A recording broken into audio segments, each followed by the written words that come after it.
Le prochain Classico aura lieu le dimanche 16 octobre 2022, dans le cadre de la 11e journée de Ligue 1. Le match se jouera au Parc des Princes. À noter que le Classico français se déroulera quelques heures après le Classico espagnol entre le Real de Madrid et le FC Barcelone, également le 16 octobre, mais plutôt à 20h45. Mais avant de continuer cette vidéo, abonnez-vous, et surtout laissez-nous un gros pouce bleu. La dernière victoire de Marseille contre Paris remonte au 13 septembre 2020.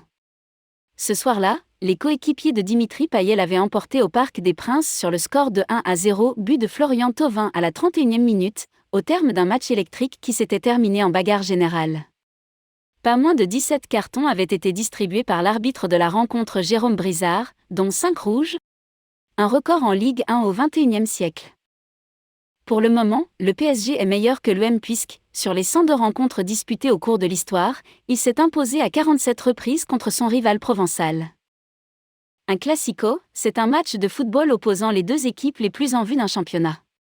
En Espagne, El Clásico, aussi appelé le derby espagnol, désigne la rencontre entre le FC Barcelone et le Real de Madrid. En Argentine, le Superclásico fait référence au duel entre River Plate et Boca Juniors.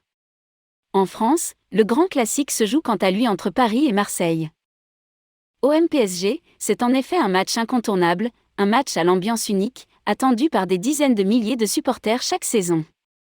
Il se joue le plus souvent à guichet fermé. Loin d'être une histoire d'amour, cette confrontation entre les deux équipes les plus prestigieuses du foot français voit parfois éclater des incidents, aussi bien en coulisses que sur la pelouse.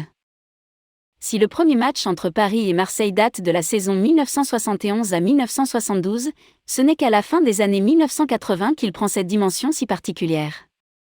Cela s'explique, à la fois, par le rachat du club parisien par la chaîne de télévision Canal+, qui souhaite en faire un match au sommet pour ses téléspectateurs, et par les propos volontairement provocateurs du président de l'OM de l'époque, Bernard Tapie.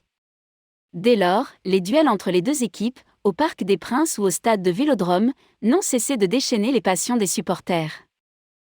Avant de terminer la vidéo, abonnez-vous, activez la cloche de notification, et laissez-nous un gros pouce, à bientôt.